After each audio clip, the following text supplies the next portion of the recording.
In today's video, I'm gonna talk about, in my opinion, the best manga adaptations that is coming in fall 2024, and I'm not gonna talk about mangas that previously has been animated.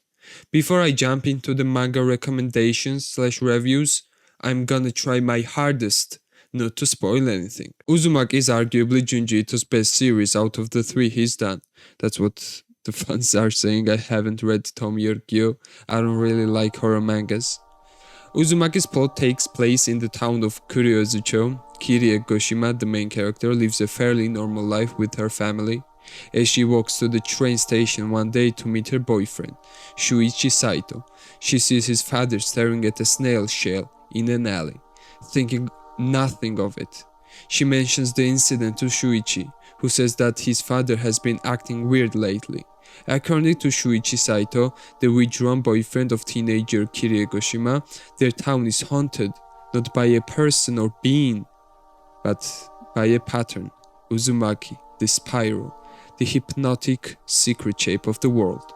It manifests itself in small ways: seashells, ferns, whirlpools in water, whirlwinds in air. Shuichi reveals his rising desire to leave the town with Kirie, saying that the town is infected with spirals, but of course, Kirie says no. Like, how can you say no when these things are happening in your hometown? I hate the characters that act dumb and naive. Look at his father.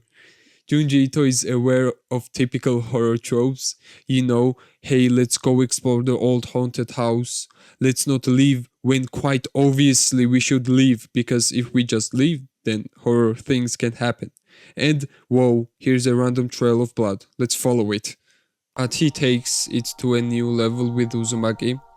It is on page 14 of this over 600 page book that Shuichi, our main male character, turns to his girlfriend Kirie and basically straight up says, let's get the f out of this town right now.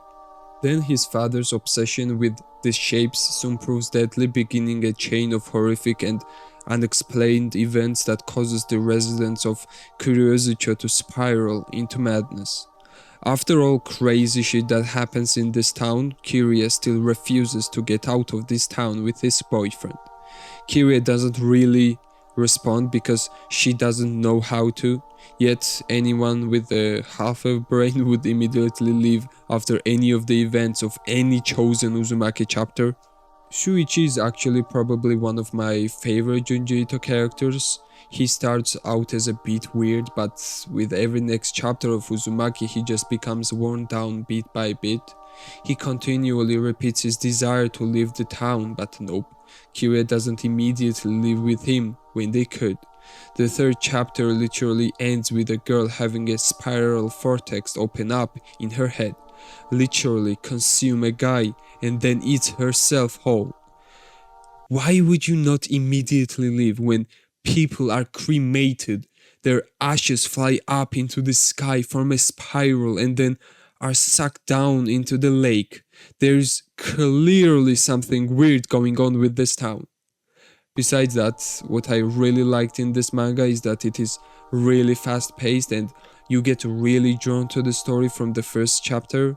Also, face expressions really caught my eye, so Junji Ito really did a great job. Studio Drive will make the adaptations, so I hope it will turn out to be good, because they have done some great work in the past, like To Your Eternity Season 2. You Are Mrs. Servant is a kind of a romantic subtext manga.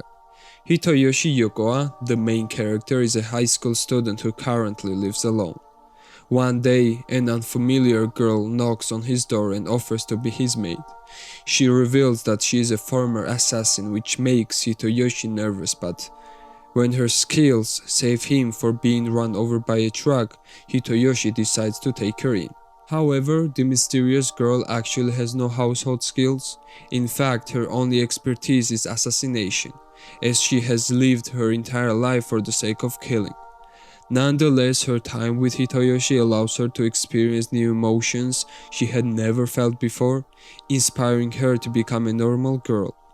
This manga really reminded me of Violet Evergarden because in here we also see a girl who learns how to be a regular human and learns human emotions. In order to advance towards this upcoming chapter in her life, she asks Hitoyoshi to grant her a new name, to which he names her Yuki. Yuki means snow in Japanese and it symbols her past, how cold-hearted she was and also beautiful like snow. Having someone she can finally consider family, Yuki acquires new fond memories that fill her heart with warmth as she tries to leave her dark and lonely past behind. Firstly, I thought it was generic rom-com slice of life manga, but they kept the mystery about the Hitoyoshi parents' background and many things to keep us engaged in the story. Author did a really good job trying not to go in the same route because it kinda looks like a rom-com, so he tried to switch things up. The author, Shotan, to be honest, I don't know who he is. This manga was his first ever work. That is globally published, of course. The studio is Felix Film, which I haven't heard of them before this video, and also I haven't watched any of their anime, so I hope they will do a good job with this manga. Dandadan by Tatsuyuki Nobu is one of the most anticipated anime series in fall 2024. Tatsuyuki Nobu was previously an assistant of Tatsuki Fujimoto on Fire Punch and Chainsaw Man, and Yuki Kaku on Hell is Paradise, so we have an idea what kind of manga it is. After reading it, now I get it why the author of Chainsaw Man, Tatsuki Fujimoto, recommended this one to his fans. Plot unfolds pretty quickly. After being aggressively rejected, Momo Ayase, main character, finds herself sulking when she stumbles across a boy being bullied. Saved by her rash kindness, the occult-obsessed boy attempts to speak to her about supernatural interest he believes they share. Rejecting his claims, Ayase proclaimed that she instead is a believer in ghosts, and then talking about which is real. In a bid to determine who is correct, the two decide to separately visit locations associated with both the occult and the supernatural, Ayase visiting the former and the boy visiting the latter. When the two reach their respective places, it turns out that neither was wrong and that both the occult and ghosts do exist. I honestly didn't expect to enjoy this so much. This manga can only get better, the only thing it's missing right now is more chapters, everything else is solid in my opinion. Simplified aliens and yokai, evil spirits, are real. The yokai fight against the aliens but are also hostile towards people, and my boy Okaron, the MC, loses his balls between all of this, so his friends and him are trying to get them back while dealing with aliens and yokai. The characters are just super likable, and also I have to say that this is a really creative story, probably one of the most creative stories out right now. The characters are funny and how the two protagonists interact is amazing. How the plot unfolds is really natural, like it's not forced, and it really reminded me of my school days because the interactions they have. I like them because they act like actual teenagers and nerds. They are flawed with petty teenage problems and have some realistic development because of it. Tatsuyuki Nobu really pushed these two main characters into each other before we had a chance to get to know them.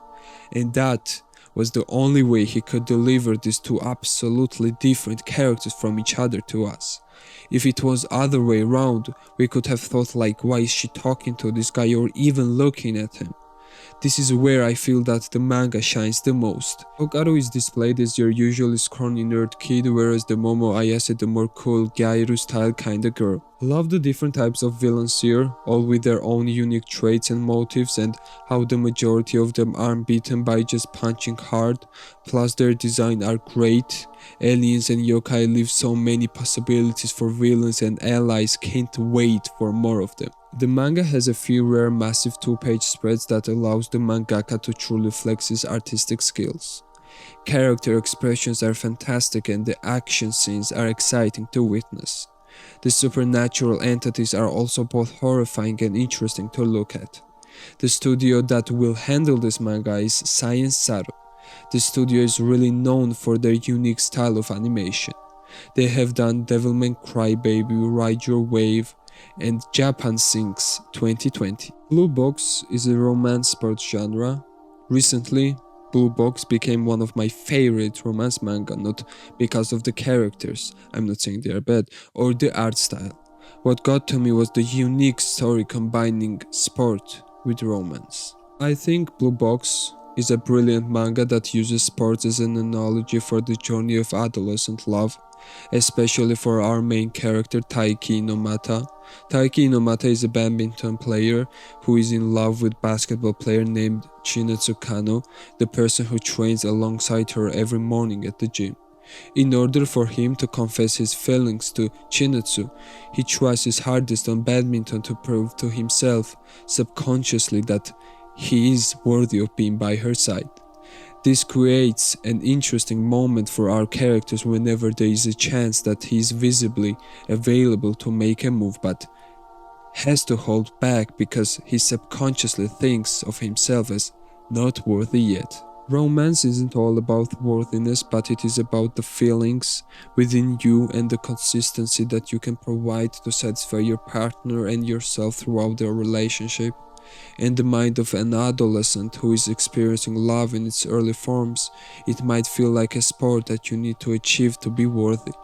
Chinatsu, on the other hand, is the bloomer on the receiving end, acting more as a viewer on the side that slowly becomes a fan is where you get to be at the player's back and support them with the battles they will face. In the analogy of love as a sport, the player is someone who is the sender of love, and the specific viewer is the receiver, who will later turn into a passionate fan if the tide of the game is right.